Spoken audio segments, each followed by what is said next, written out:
साथियों नमस्कार। आप सभी का ओम ए टू जेड क्लासेस में स्वागत है।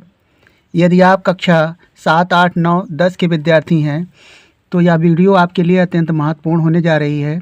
इसमें आज हम सीखेंगे बीजगणित के गुणनखंड कैसे करते हैं, बिल्कुल जीरो लेवल से। तो यहाँ पर सबसे पहले हमारा पहला क्वेश्चन है ax + ay, इसका गुणनखंड करेंगे। और दूसरा है x² + 6x + 9 का। और तीसरा है हमारा x² + 2x - 15। इनका हम गुणनखंड बिल्कुल आसान तरीके से आपको सिखाएंगे। तो यहाँ पर हमें सबसे पहले क्वेश्चन को हमें करना है ax + ay है।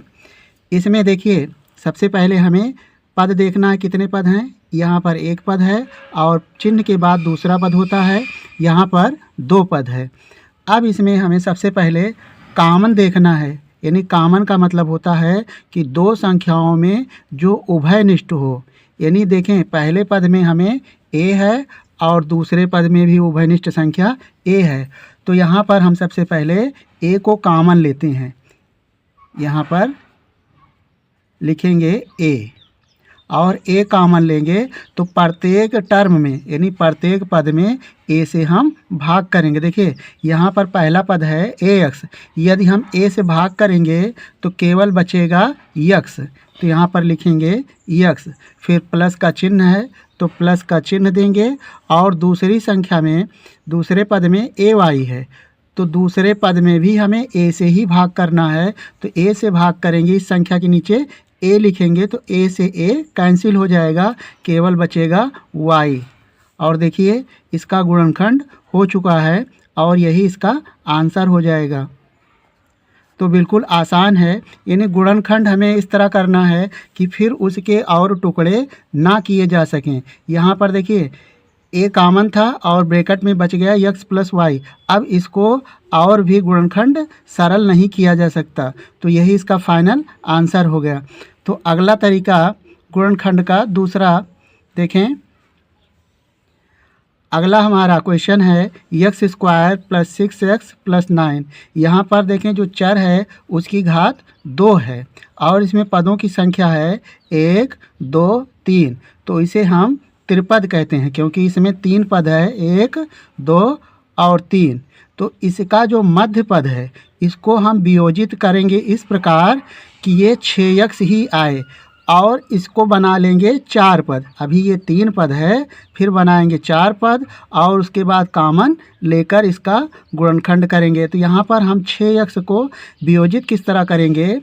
देखिए x² का जो संख्या है x² के पास वह 1 है, गुणांक x² का 1 है और यहाँ 9 है। यानी बाह्य पद का गुणनखंड इस तरह करेंगे कि जोड़ने पर, यदि यहाँ पर प्लस है तो हमें जोड़ने पर 6 लाना है।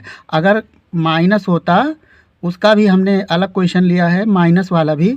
तो अभी आप प्लस वाले सीखें। तो देखिए 9 है और इसका गुणांक 1 है। तो सबसे पहले देखें यहाँ पर रफ कार्य आप इस तरह कर लें, 9 और 1 का गुणा करेंगे तो हमें प्राप्त होगा 9। और इसका हम फैक्टर करें इस तरह, यानी 9 को हम लिख सकते हैं 3 × 3, यानी 3 त्रिक्का हो जाएगा 9। और यहाँ पर प्लस है तो इसलिए इन संख्याओं को जोड़ने पर हमें कितना प्राप्त हो रहा है, 6। यानी 3 और +3 से हमें कितना मिलेगा, 6 मिलेगा।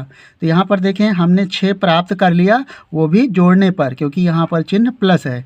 अगर माइनस होता तो हमें घटाने पर लाना होता। तो यहाँ पर देखें x² और लिखेंगे प्लस का चिन्ह और इस तरह लिख सकते हैं आप ब्रैकेट में 3 और +3 और इसके बाहर x लिख दें और +9।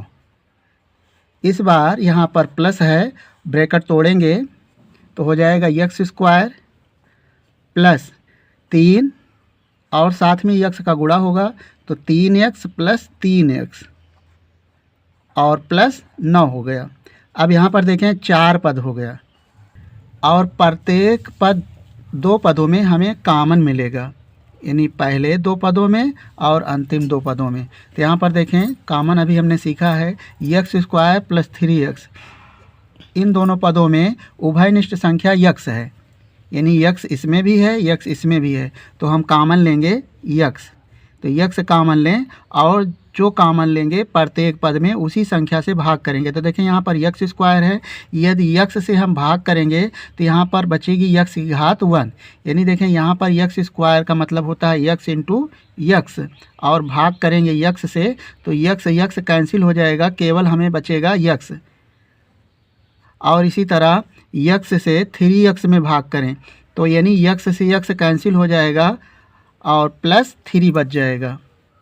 अब यहाँ पर देखें प्लस है तो प्लस लिखेंगे। अब देखें अंकों में केवल कॉमन हमें मिलेगा, यानी पहले पद में 3 है और दूसरे पद में 9 है, यानी 9 को हम लिख सकते हैं 3 गुणे 3, और हमें 3 कॉमन लेंगे तो यहाँ पर 3 से भाग करेंगे तो केवल एक 3 बचेगा, यानी 3 हम कॉमन लेंगे तो पहले पद में भाग करेंगे तो 3 एकन्नम 3 अर्थात 1 यक्स या यक्स लिखें, और 3 से भाग करेंगे 9 में तो 3 त्रिक्का 9।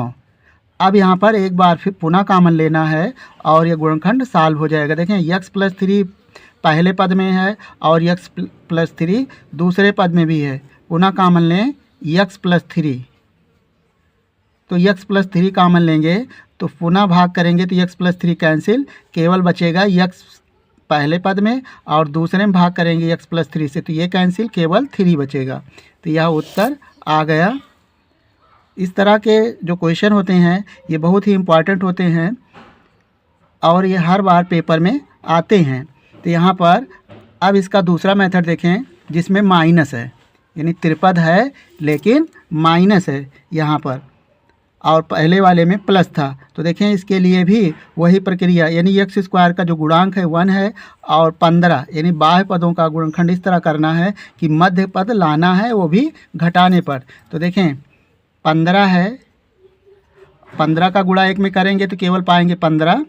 अब यहाँ पर फैक्टर इसका होगा 5 गुणे 3, यानी 5 से 3 को गुणा करेंगे तो हमें मिल जाएगा 15। अब इन दोनों संख्याओं को हमें घटाने पे कितना लाना है 2, तो देखें 5 में से 3 को घटाएंगे तो हमें प्राप्त हो जाएगा 2। अब यहाँ पर ये हमारा रफ कार्य था। यहाँ पर अब इसको लिखेंगे एक्स स्क्वायर, प्लस का चिन्ह देंगे और लिखेंगे 5 माइनस 3 और एक्स माइनस 15। इसके बाद ब्रैकेट को ओपन करना है, एक्स स्क्वायर प्लस 5 और जो एक्स है साथ में गुणा कर लें तो 5x माइनस 3x और माइनस 15। अब देखें 4 पद हो गया। प्रथम 2 पदों में हमें x कॉमन मिलेगा और इसमें भी हमें अंकों में 3 कॉमन मिलेगा। तो यहाँ से हम कॉमन लेंगे, x कॉमन लें तो x से भाग करेंगे एक्स स्क्वायर में तो केवल बचेगा x, और इसमें 5x में x का भाग करेंगे तो बचेगा 5। यहाँ पर माइनस लिखेंगे और देखें 3 5 15 होता है, यानी 3 कॉमन होगा दोनों पदों में, तो यहाँ पर 3। अब भाग करें पहले पद में तो 3 से कैंसिल, केवल x बचेगा। माइनस यदि हमने कॉमन लिया है तो ब्रैकेट का चिन्ह बदल जाएगा, ये हो जाएगा प्लस, और 3 से भाग करेंगे तो 3 5 15। अब यहाँ पर x प्लस 5 दोनों पदों में पुनः कॉमन लेंगे तो हमारा बच जाएगा, इसमें x बचेगा और इसमें -3, तो लिखेंगे x माइनस 3 और ये इसका आंसर हो गया। तो इसी तरह हम नेक्स्ट वीडियो में ढेर सारे गुणनखंड आपके लिए लेकर आएंगे। यदि आप गुणनखंड में कमज़ोर हैं तो इस वीडियो को आप देखते रहिए। वीडियो पसंद आया हो तो वीडियो को लाइक कर लीजिए और चैनल पर पहली बार हो चैनल को सब्सक्राइब करके इस वीडियो को अपने दोस्तों के साथ शेयर कर लें। वीडियो देखने के लिए धन्यवाद।